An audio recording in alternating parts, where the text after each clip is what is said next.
ඉතාමත් ඉක්මනින් උත්තර ලබන්න ඕන වෙලාවක ඒ කියන්නේ හදිසි අවශ්‍යතාවකදී ශුද්ධ ජුස්සේ මුනින්ද්‍රයා මාර්ගෙන් උදව්වක් ඉල්ලගන්න පුළුවන් ඉතාමත් පැරණි ක්‍රමයක් තමයි මම අද ඔයාලට කියලා දෙන්න යන්නේ. ශුද්ධ ජුස්සේතුමා කියන්නේ ජේසුස් වහන්සේගේ සුරකිපියා. ඒ කියන්නේ මරියතුමියගේ සැමියා. හරි. එතකොට ඔයාලගේ හදිසි අවශ්‍යතාවයක් අපි කියමුකෝ මුදල් අවශ්‍යතාවයක් කියලා ඉතාමත් ඉක්මනින් ඒ මුදල ඔයාලට ඕන වෙනවා. ඉතින් ශුද්ධ ජුස්සේ මුනින්ද්‍රයා තමයි සාන්තුවරුන් අතර ප්‍රබලම චරිතයක් වෙලා තියෙන්නේ. ඒකට හේතුව තමයි ජේසුස් වහන්සේගේ සුරකිපියා වීම.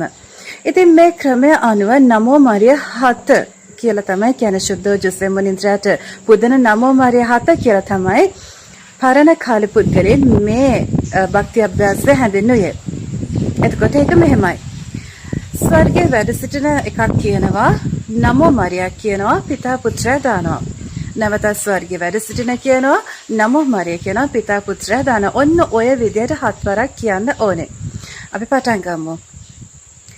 ස්වර්ගයේ වැඩ සිටින අපගේ පියාණනි ඔබ වහන්සේගේ ශ්‍රී නාමයට ප්‍රශංසා වේවා. ඔබ වහන්සේගේ රාජ්‍ය පැමිණේවා. ඔබ වහන්සේගේ කැමැත්ත ස්වර්ගයෙන් මෙලොවෙහි ඉටු වේවා. අපගේ එදිනෙදා භෝජනය අද අපට දානය කළ මැනව අපට වරද කරන අයගේ වැරදි අප කමා කරන්නාක් මෙන් අපගේ වැරදිද කමා කළ මැනව පාප අවස්ථානවලට අසුවීමට අපට ඉඩ නැති අයහපතෙන් අප මුදාගත මැනව ආමෙන්.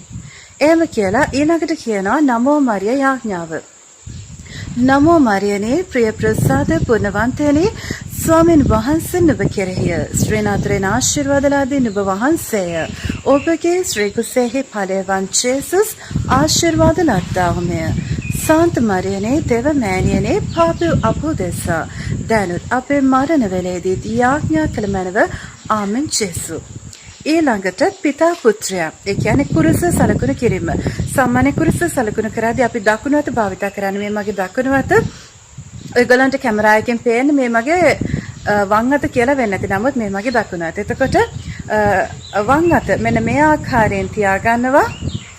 තියාගෙන දකුණු අත අරගෙන කරලා පිතා පුත්‍රයා ස්ත්‍රීත සාන්තනම් ත්‍රිත්වක දේවෝත්තමයන්න් වහන්සේට ස්තෝත්‍ර වේවා.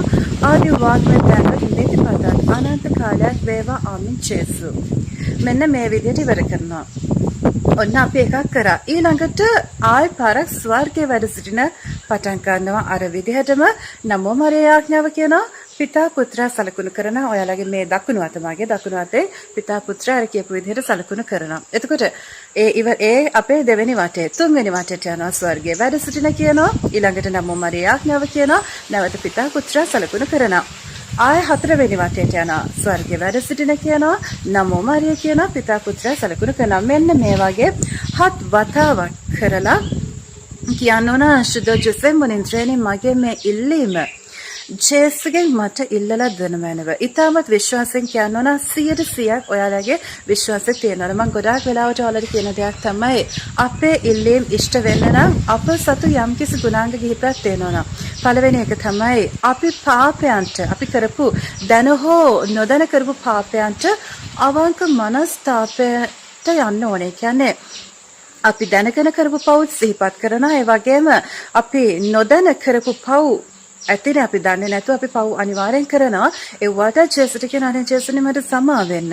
ඊළඟට අපි ඒ පාපයන් ආය නොකර ඉන්න උන්වහන්සේට පොරොන්දු වෙනවා. ඒ වගේම ආය නොකර ඉන්න ජේසුගෙන් කියන අනේ ජේසුනේ මම දුර්වල මිනිසෙක් පව්කාර මම නිතරම පාපයට ඇදෙනවා මගේ දුර්වලකම නිසා. ඒ නිසා ජීවිතාන්තය දක්වා මේ පව් නොකර ඉන්න මට උදව් කරන්න ජේසුනේ කියලා උන්වහන්සේගෙන් ඉල්ලන්න ඕනේ.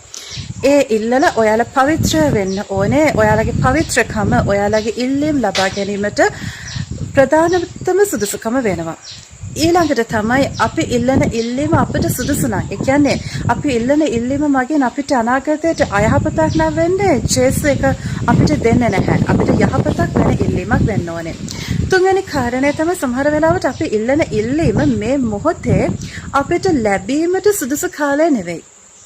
තව චුට්ටක් ඉස්සරහට තමයි අපිට මේ දේ ලබා ගැනීමට සුදුසු කාලය වෙන්නේ. අන්න එතකොටත් අපේ ඒ ඉල්ලීමට ජේසුස් වහන්සේ උත්තර දෙන්න ප්‍රමාද කරලා ඒ සුදුසු කාලයේදී අපිට ඒ ඉල්ලීම ඉෂ්ට කරලා දෙනවා.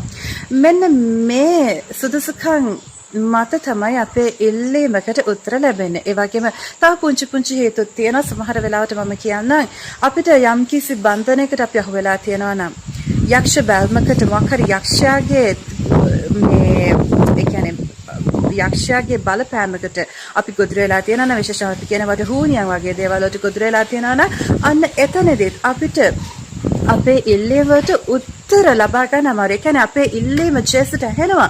ජේසු අපේ ඉල්ලීමට උත්තර දෙනවා. නමුත් ඒ දේවල් අපි ගාවට එන්න අමාරු වෙනවා. මොකද අර බන්ධනය නිසා අපේ ආත්මය යම්කිසි ආකාරයකට ආවරණය වෙලා තියෙනවා. ඉතින් මෙන්න මේවටත් විවිධාකාර ක්‍රම තියෙනවා. මොකද මම මගේ YouTube නාලිකාවේ දාලා තියෙනවා යක්ෂයන් දුරු කිරීමේ යාඥා වගේ දේවල්. අන්න ඒ දේවල් කිරීම මගින් ඔයාලට බලපාන ඒ යක්ෂ බන්ධන ඔයාලගේ අයින් කරා ගන්න පුළුවන්. ඉතින් මෙන්න මේ කියන ඒ අත්‍යවශ්‍ය කාරණා ටික සම්පූර්ණ වුණොත් අනිවාර්යයෙන්ම ඔයාලගේ ඉල්ලීම් ඉෂ්ට වෙනවා. ඒ වගේම අන්තිමට මතක් කරන්න ඕන දෙයක් තමයි ගොඩාක් අන්‍යාගමිකයන් අපිට පහර ගහන දෙයක් තමයි මේ ශුද්ධවන්තයින්ට අපි යාඥා කරනවා කියලා. ඇත්තටම ශුද්ධවන්තයින්ට අපි කියන්නේ අපි පෞකාර මිනිස්සුනේ අපිට ඩිරෙක්ට් දෙවියන්ට මේ කනෙක්ට් වෙන්න අමාරුයි.